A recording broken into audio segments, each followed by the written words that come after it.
Assalamualaikum warahmatullahi wabarakatuh. Niki saking adik sinten?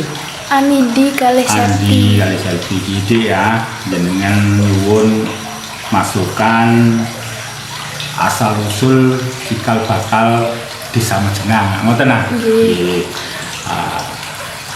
Nggih ngapunten mangke rekomendasi ini hanya sekedar untuk mungkin nggak menjenengan menggali supaya paling nggak ada masukan untuk mungkin dibikin kegiatan di sekolah. Nah, mungkin dari saya juga masukan ke tokoh masyarakat dari Majenang yang lain. Nah, berkaitan dengan asal usul Desa Majenang, saya sedikit mencuplik Desa Majenang itu kira-kira untuk munculnya itu sudah dibentuk desa tempat itu sekitar 1300 tahun, jadi sekitar 1300 tahun berarti 13 abad yang lalu. Berkaitan dengan itu saya cerita sedikit. Dulu itu berarti di zaman Mojopahit. Waktu itu ada kaitannya dengan kerajaan Majapahit karena apa?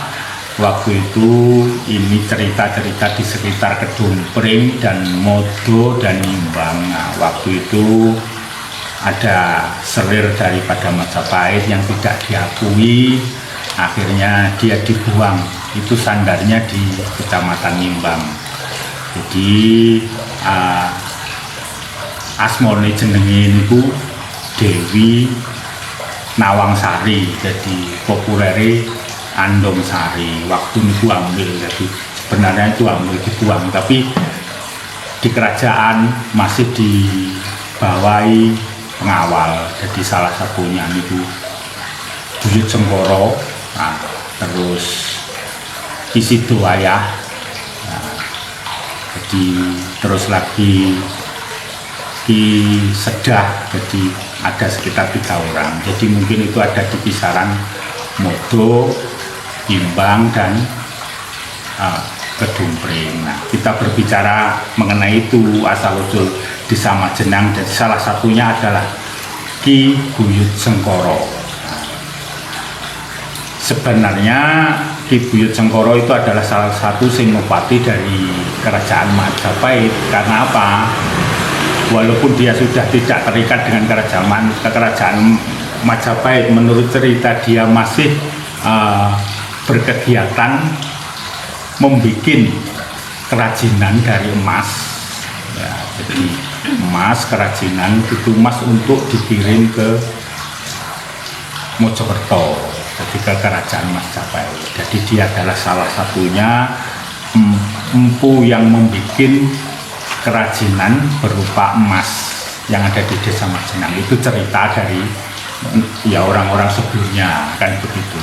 Jadi, nah, berkaitan dengan cikal bakal Desa Majenang, jadi waktu itu Buyut Sengkoro itu tinggal di Desa Majenang. Dia yang buka alas, waktu itu masih hutan, begitu. Jadi dia yang buka alas, yang membersihkan, terus tinggal di Desa Majenang. Nah, waktu itu dia punya kegiatan, karena dia punya kegiatan banyak mendatangkan orang-orang yang membantu dari sekeliling Desa Majenang, termasuk dari Sidong Lamian, Blawirjo dan sekitarnya. Mungkin waktu itu yang bisa dibayangkan masih hutan, kan masih jarang-jarang desa itu masih 1-2 orang.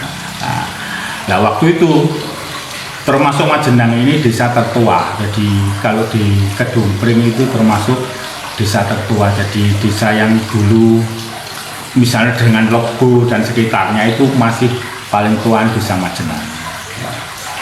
Wah, waktu itu kegiatan itu sudah ada kegiatan. Akhirnya waktu itu karena kerajaan Pak Buyut Sengkoro ini, karena orang yang senopati termasuk, lah dia punya ini sudah membentuk Desa Majenang. Makanya cikal bakalnya itu adalah dari Buyut Sengkoro gitu. Lah waktu itu di Samajenang, ya, membentuk di Samajenang. Jadi untuk yang lain itu kerajaannya itu Majenang, kerajaan dari Majenang. Nah, waktu itu Majenang itu sebenarnya dibagi 3 waktu itu. Jadi Jenang Gongso itu tempatnya Mbah Sengkoro. Nah, ada di situ. Kalau sekarang itu di RT 1 itu gang Musola Al Karim. Nah, itu di sekitar situ ke timur. Nah, terus yang kedua Jenang Kandang itu, wah, waktu itu karena apa, Buyut Sengkoro itu sudah ini, jadi waktu itu dia punya planning, gambaran. Jadi dia waktu itu memang Jenang itu lumbungnya pangan, jadi dia sudah nanam padi seperti itu. Jadi untuk membaca apa itu berupa kerbau gitu loh. Nah, untuk kandangnya dulu kerbau itu gak dikandang, dikei kubangan, jublangan, digawe adus, digawe opone kebo semacam itu. Nah, kubangan itu dinamakan Jenang Kandang. Nah, Jenang Kandang itu kalau sekarang jenengan bisa ini bayangkan di sekitar MI sama masjid. Nah, di situ. Nah, terus lagi yang ketiga Jenang Lumbung. Jadi karena untuk kalau panen harus dikumpulkan untuk dijagani, untuk apa, stok kalau memang kemarau panjang apa seperti itu. Jadi Mbah Buyut Sengkoro itu sudah punya gambaran, jadi sudah apa ya waranane, saya itu planning tempat itu. Nah, kalau yang Jenang Jenang Lumbung itu di sekitaran Mbah Carik Lama, di sekitar situ, gang situ, gang tengah berarti ke barat situ. Nah, berkaitan dengan itu akhirnya mungkin waktu itu masih belum ini, akhirnya ada pembentukan desa, akhirnya itu disatukan. Jadi sebenarnya kalau Jenang, jenengan ngerti Jenang, kenapa kok Jenang itu sebenarnya ya waktu itu kegiatannya Mbah Sengkoro itu membuat kegiatan itu berarti kan adonan. Jenang itu kan adonan sing di jenengan iso bayangno gawe jenang diadon lah, mungkin seperti itu orang dulu. Jadi lah terus karena 3 tempat ini akhirnya disatukan, jadi akhirnya tertulis Majenang seperti itu itu cikal bakalnya. Jadi Mbah Sengkoro itu senopati kerajaan. Nah, saya sedikit memberikan masukan, jadi masukan sedikit. Kemarin kan waktu saya menjabat kepala desa di 2014, nek zaman biyen kan usume nyadran, ijek ngerti toh sampai nyadran lah. Tapi kan Majenang itu kan religius. Nah, makanya itu waktu itu saya coba untuk menggali Mbah Sengkoro itu piye toh sebenarnya. Nah, Mbah Sengkoro sendiri sebenarnya itu ada julukan karena apa? Mbah Sengkoro itu senopati yang sering mendamaikan perkara. Jadi Sengkoro, kolo. Jadi orang yang memang bijak, sering ditulung orang. Jadi Mbah Sengkoro itu hanya sebutan gitu. Nah, setelah itu di 2014 saya bersama BPD dan tokoh masyarakat itu menggali. Kita datangkan spiritual yang memang berkompeten. Ternyata betul memang Mbah Sengkoro itu tokoh yang apa ya, yang memang yang kuat itu jenis zaman ini kayak Sekti Mondrogulo. Nah, sebenarnya waktu itu sudah peradaban Islam sudah masuk dari Wali Songo sebenarnya. Nah, dari daerah sini itu kan sudah dekat Wali Songo sebenarnya. Mbah Sengkoro ini sudah masuk Islam tapi sembunyi-sembunyi. Seperti itu. Mungkin yang ada cerita di buku, dia adalah punya nama Mbah Samudin. Seperti itu, Mbah Samudin. Nah, seperti itu. Jadi sebenarnya dia sudah memeluk agama Islam dan sudah tapi sembunyi waktu itu. Karena apa? Daerah sekelilingnya orang bijak itu kan nggak mau langsung saya ini begini kan gitu. Jadi waktu itu kan karena masih Hindunya masih kental, jadi dia dengan masih sembunyi-sembunyi begitu. Jadi penyebarannya mungkin ya masih sembunyi. Makanya setelah saya mungkin di hari Jumat sampai Sabtu, Jumat Pahing itu kan ada kirim doa. Wis orangnya dan soalnya kan, nah kirim doa bersama gitu. Jadi khotomul Quran, terus mungkin dari adik-adik yang lembaga pendidikan di Majenang itu ke makam berdoa. Nah setelah itu tasyakuran di balai desa. Itu seperti itu. Nah itu sekarang yang berjalan. Dan itulah untuk menghormati, untuk mensyukuri perjuangan daripada nenek moyang yang telah berjuang membentuk desa Majenang. Jadi seperti itu adik-adik. Nah sedikit saya menambahkan karena ini ada kaitannya waktu itu. Jadi kan ini sudah ketemu, hampir ketemu toh. Jadi Mbah Buyut Sengkoro itu siapa? Sebenarnya Mbah Buyut Sengkoro itu juga punya kerabat. Kerabat, sama-sama sektinya, sama-sama dimakamkan di kuburan desa Majenang. Nah itu Mbah Mahdi yang ada di kuburannya di desa yang ini, yang sebelah timur. Kan ada 2 cungkup. Itu sebenarnya sama-sama ini, sama-sama tokoh Majenang juga.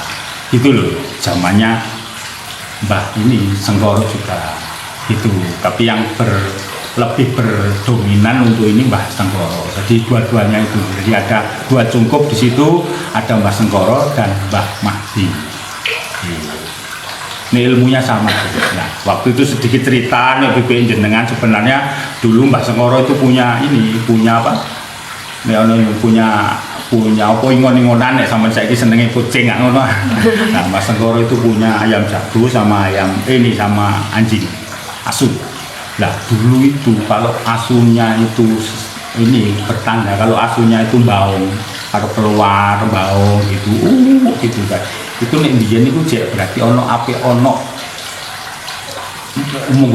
apa sing memperingatkan masyarakat Majenang. Yo ono waoyo ngono waktu itu. Tapi sekarang sudah tidak ada. Nah, jadi masih nek orang-orang biyen jadi kalau asune metu baung, nah berarti mbuh ngono zamane biyen lak akeh penyakit kaya gatal nono opo wae kan ngono to biyen. Nah seperti itu. Nah ini sedikit kupas Mbah Buyut Sengkoro. Ini berkaitan dengan yang tadi saya omongkan dari awal, dia adalah senopati dari Majapahit.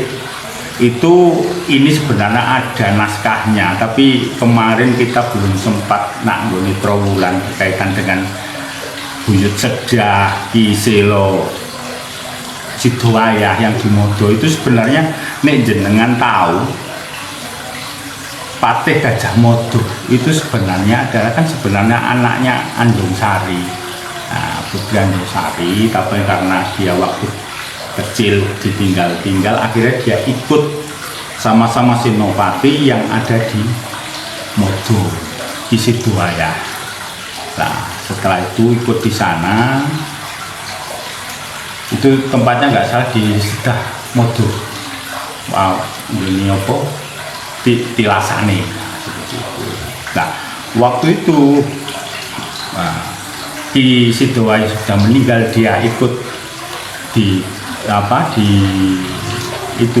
Mong bojone Mbah Sidowayah itu.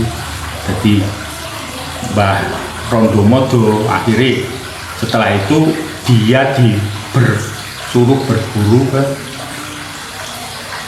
Mbah Buyut Sengkoro.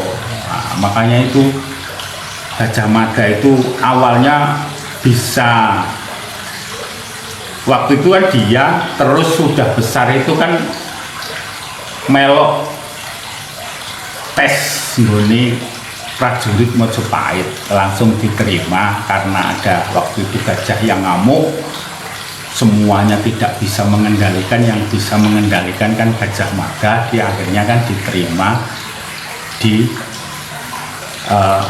keprajuritan Majapahit. Nah, dia waktu berburu di Mbah Sengkoro ini sama, di kongkonangon kebu, dikei carane jadi prajurit. Nah, jadi prajurit itu diulangi, jadi angon kebu saya rasa dingon ditutno, ora usah ditutno, delok enek teko wit sing dhuwur.